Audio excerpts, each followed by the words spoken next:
Podem en Marea, tiene la palabra Alexandra Fernández. Gracias, presidente. Señor Garzón, sea bienvenido a esta comisión. Imaginamos que recordar ese día pues, le produce un inmenso dolor. Nosotros, por nuestra parte, usted no debería estar compareciendo hoy aquí. Nosotros creemos que esta comisión está para dilucidar las responsabilidades políticas y creemos que eso tiene que ver con los errores, no con los errores previsibles, como son los errores humanos, sino con las causas evitables del accidente. Por lo tanto, nosotros creemos que usted hoy no debería estar aquí, sino que más bien usted es una víctima más en ese accidente. No han permitido que se ponga ese audio. Para nosotros es muy importante, y no solo para nosotros, también desde la plataforma de víctimas han insistido en que ese audio debe ser escuchado por una razón muy simple, porque ese audio no fue escuchado en su totalidad en un inicio. A mí me gustaría, ya que no se puede hacer, no se puede poner el audio, leer algunas notas de lo que se decía en ese audio, que está publicado, entrecomillado, en todos los periódicos. La central de Atocha. Atocha, el maquinista. Debe de haber heridos, muchos, porque esto ha volcado. No puedo salir de cabina. Atocha. Vale, tranquilo, maquinista. Maquinista. Venga, ¿me oyes? No puedo salir de la cabina. No puedo socorrer a nadie. Atocha. Sí, te estoy oyendo. ¿Qué hay? ¿Heridos, no? Maquinista. Sí, porque es que tenía en verde y me despisté y ¿cómo se llama? Y tenía que pasar 80 y pasé a 190, una cosa así. Atocha, vaya. Esta parte, el inicio del audio, es en que había interés, el que se hizo llegar por parte de Ana Pastor, Rafael Catalá, de forma urgente al juez y al fiscal a la zona de Angrois cuando todavía el accidente se acaba de producir. Y no solo llegó allí, sino también a las delegaciones de los diferentes periódicos, llegó esa parte del audio y así salían a los 2 días los titulares todos. El maquinista frenó muy tarde y la grabación de la llamada tenía que ir a 80 y voy a 190. Hubo una sentencia evidente filtrando esta grabación, que fue filtrada en el mismo momento. Por tanto, esto tuvo que partir directamente desde el Ministerio de Fomento y por eso es muy importante que se escuche esa llamada, porque esa llamada no acababa ahí, esa llamada seguía y decía: esto ya se lo dije al de seguridad, ya que eso era peligroso, que un día nos íbamos a despistar y nos la íbamos a tragar. Ay, Dios mío, pero es que yo ya se lo había dicho al de seguridad, que esto era muy peligroso, somos humanos y se nos puede pasar, que eso es inhumano, esta curva. Y Atocha, ya, maquinista, o sea, ¿entiendes? Es que con un anuncio de precaución es que no puede ser, hombre, que hagan estas cosas, hombre, que el maquinista tiene que estar, sí, pero somos humanos. Somos humanos y se nos puede ir la olla y se me pasó a mí, me cago en 10, lo puede pasar a cualquier compañero mío, me cago en 10. Y lo malo son los viajeros. Es que no se puede recibir en anuncio, en vía libre y con una limitación a 80, joder, es que eso es inhumano. Yo creo que eso es un fallo de seguridad.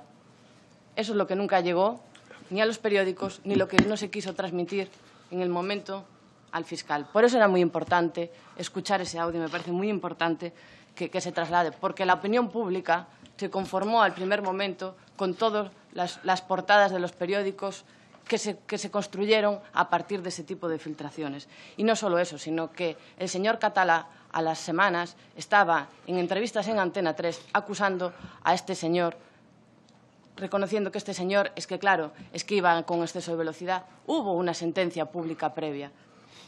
Yo le pregunto, por tanto, si usted se considera que desde el minuto cero fue utilizado como chivo expiatorio, como cabeza de turco. Yo eso no puedo contestarle. Yo eso no entro a valorarlo. Yo quiero que me dejen en paz, que me dejen vivir en paz. No puedo valorar eso. El presidente de la plataforma ayer, de víctimas del accidente, Jesús, decía ayer que hubo una cacería del Gobierno contra usted. Y me gustaría saber qué supone, personalmente, emocionalmente, que las víctimas reconozcan a usted que efectivamente usted ha cometido un error, pero que usted no era el responsable político. Mis respetos, solicitar el perdón y que prefería haber muerto yo a uno de ellos. Si con eso se evitaba una mínima muerte. Y no puedo Ya con eso yo creo que le respondo. En el audio también se escucha como usted era consciente de la peligrosidad de la curva y dice que ya la había avisado. ¿A quién le había avisado usted con anterioridad? Lo pongo ahí, al de seguridad. ¿Y cree usted? Está en el juzgado el nombre, de que eso ya lo di. ¿Y se tomaron medidas después de su aviso? Están ahí en el escrito, están las cómo estaba la curva y después cómo estaba. Pero se tomaron medidas después del accidente, ¿no? Después Sí. No se tomaron medidas. ¿Y cree usted que después de usted haber dado el aviso, usted podía haber hecho algo más? No. ¿Qué debería haber hecho quien sí tenía capacidad para poner las medidas de seguridad? Lo que se hizo después del accidente. Lo que se hizo después del accidente. Era lo que ahí está en el escrito. O sea, lo que se hizo después del accidente se podía haber evitado. ¿Cree que hay o hubo responsabilidades políticas y técnicas en el accidente del Albia? A mí, yo respondo por mi persona, pero yo no voy a entrar a valorar en política ni... Soy una persona normal, no en política ni no me meto. Perdóneme, ¿eh? No, sí, estoy yo también. Sí existía constancia escrita de su aviso al de seguridad. No existía constancia escrita, pero sí del jefe de maquinistas de Ourense. Ahí también se hizo algo en ese momento cuando el jefe de maquinistas de Ourense hizo la advertencia. Tampoco quien tenía responsabilidad tomó ningún tipo de medida. No. Toda la responsabilidad en el informe de la CIAF recaía sobre usted. Usted era el único culpable. Ahora el juez instructor de la causa dice que Adif no analizó el riesgo que existía en la curva en el caso de que un maquinista pues tuviera un error humano, y además el informe de la ERA también desacredita esa teoría de que usted sea el único responsable. Cuando aparece ese informe de la CIAF, de alguna forma usted lo sentencian también públicamente una vez más. Evidentemente. A mí me gustaría que usted, hoy que tiene la posibilidad de hablar, diga, o sea, transmita su opinión sobre ese informe. Cada cual con su conciencia. Yo tengo, dentro del respeto a las víctimas y todo eso, tengo mi conciencia tranquila sobre la que dije la verdad. El que no haya mentido o haya metido algo, que responda donde tenga que responder. Y ya por último, la parte en el tratamiento que recibió usted el día posterior, en el momento del día posterior, me parece absolutamente inhumana.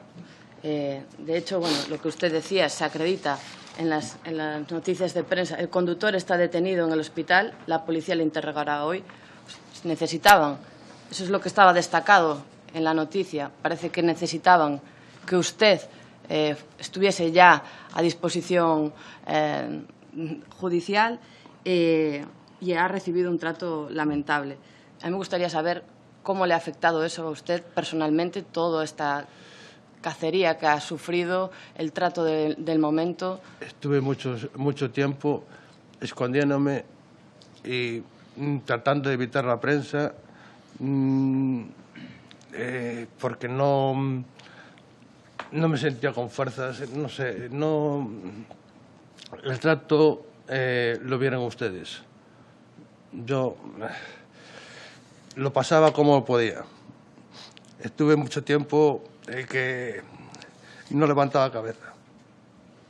Y ahí está en el escrito cómo estaba y lo que ponía la prensa también lo leyeron ustedes. O sea, entren a valorar ustedes si una persona normal y corriente que tenga un accidente merece el trato que recibí yo.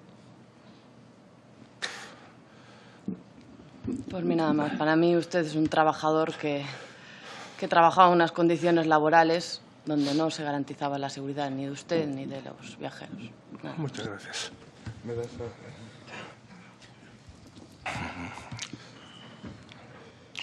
Muchas gracias.